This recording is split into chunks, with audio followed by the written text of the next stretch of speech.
1986 September 5 Neerja அப்படிங்கிற ஒரு இந்திய பெண்மணி 359 உயிர்களை ஒற்றையால இருந்து காப்பாற்றுறாங்க அப்படின்னா அது உங்களால் நம்ப முடியுமா?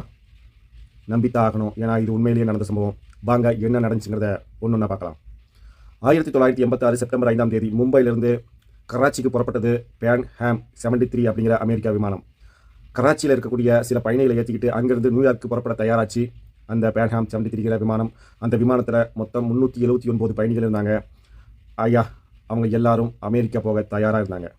அப்போது பாதுகாப்பு வீரர்கள் உடையணிந்து 4 தீவிரவாதிகள் கையில் துப்பாக்கியுடனும் பயங்கரமான வெடிகுண்டுடனும் அந்த ஃப்ளைட்டுக்குள்ளே ஏறுறாங்க.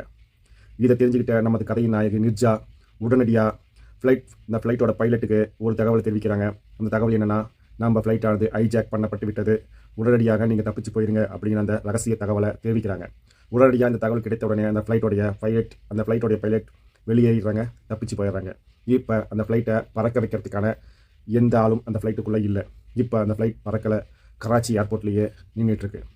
இதனால் கோபம் அடைஞ்ச அந்த தீவிரவாதிகள் என்ன பண்ணுறதுன்னு தெரியாமல் ஃப்ளைட்டுக்குள்ளே இருக்கிற அமெரிக்க மக்களை குறி வச்சு கொண்டுடலாம் அப்படிங்கிற முடிவுக்கு வராங்க. இதை தெரிஞ்சுக்கிட்ட நம்ம கதாநாயகி நிர்ஜா அமெரிக்க பயணிகள்கிட்ட இருக்கக்கூடிய பாஸ்போர்ட்டுகளை வாங்கி ஒளி வச்சுட்டாங்க. இதனால் அந்த ஃப்ளைட்டுக்குள்ளே இருக்கக்கூடிய பயணிகளில் யார் எந்த நாட்டை சேர்ந்தவர்கள் அப்படிங்கிறது தீவிரவாதிகளுக்கு தெரியல. இதனால் பல பயணிகளுடைய உயிர்கள் காப்பாற்றப்பட்டுச்சு. அது மட்டும் இல்லாமல் அந்த ஃப்ளைட் கராச்சியில் இருக்கக்கூடிய இன்டர்நேஷ்னல் ஏர்போர்ட்டில் கிட்டத்தட்ட 17 மணி நேரம் நின்றுட்டுருக்கு. தீவிரவாதிகள் உள்ளே இருக்காங்க. உள்ளே இருக்கிற மொத்த பயணிகளும் பயத்தில் உறைஞ்சி போயிருக்கிறாங்க. ஃப்ளைட்டுக்குள்ளே இருக்கிற ஒவ்வொரு பயணிக்கும் ஒவ்வொரு நிமிடமும் ஒரு வருடம் மாறி கடந்து போயிட்டுருக்கு. அடுத்தது என்ன நடக்குதுன்னு தெரியல. இதை தொடர்ந்து தீவிரவாதிகளுடன் அந்த நாடு பேச்சுவார்த்தை நடந்துகிட்ருக்கு.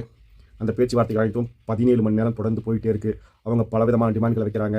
அத்தனை நாள் அந்த ஃப்ளைட்டுக்குள்ளே இருக்கிற ஒவ்வொரு பயணிகளும் தன் உயிரை கையில் பிடிச்சிக்கிட்டு பயத்தோடு உட்காந்துட்டு இருக்கிறாங்க. அப்போ தான் பொறுப்புடனும் பதட்டப்படாமல் இந்த ஒரே ஆள் நம்ம கதாநாயகி நிர்ஜா மட்டும்தான். 17 மணி நேரம் கடந்து போகுது. அந்த விமானத்தில் இருக்கக்கூடிய பேட்டரி எல்லாம் தீர்ந்து அங்கே அந்த விமானத்தில் இருக்கக்கூடிய லைட்லாம் ஆஃப் ஆகுது. ஏசி ரன் ஆகிறது நிறுத்திடுது. மொத்த ஃப்ளைட்டும் இருட்டாயிடுச்சு. ஒரு லைட்டு கூட தெரியல.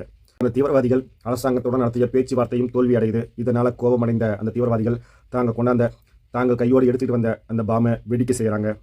அது மட்டும் இல்லாமல் கண்மூடித்தனமாக சுடவும் செய்கிறாங்க. இதை தெரிஞ்சுக்கிட்ட நம்ம கதாநாயகி நிர்ஜா எமர்ஜென்சி எக்ஸிட்டை ஓப்பன் பண்ணுறாங்க. அந்த வழியாக 359 பேசஞ்சர்ஸை பத்திரமா வெளியேற்றுறாங்க. ஆனாலும் அவங்க கொண்டு வந்த அந்த வெடிகுண்டு வெடிப்பால் கிட்டத்தட்ட 20 பேர் அந்த விமானத்தில் இறந்து போகிறாங்க. அது மட்டும் இல்லாமல் கண்மூடித்தனமாக சுட்டதிலையும் சில பேர் இறந்து போகிறாங்க. அதே சமயம் அந்த தீவிரவாதிகள் 3 குழந்தைகளை நோக்கி துப்பாக்கியை திருப்புறாங்க. இதை தெரிஞ்சுக்கிட்ட நமது கதாநாயகி நிர்ஜா அந்த குண்டுகளுக்கும் அந்த குழந்தைகளுக்கும் நடுவில் நின்று மொத்த குண்டுகளையும் தன்னுடைய முதுகில் வாங்குறாங்க. மொத்த குண்டுகளையும் முதுகில் வாங்கினாலும் அந்த குழந்தைகளுக்கு முன்பு புன்னகையோடு பாதுகாப்பாக அந்த எமர்ஜென்சி எக்ஸிட் வழி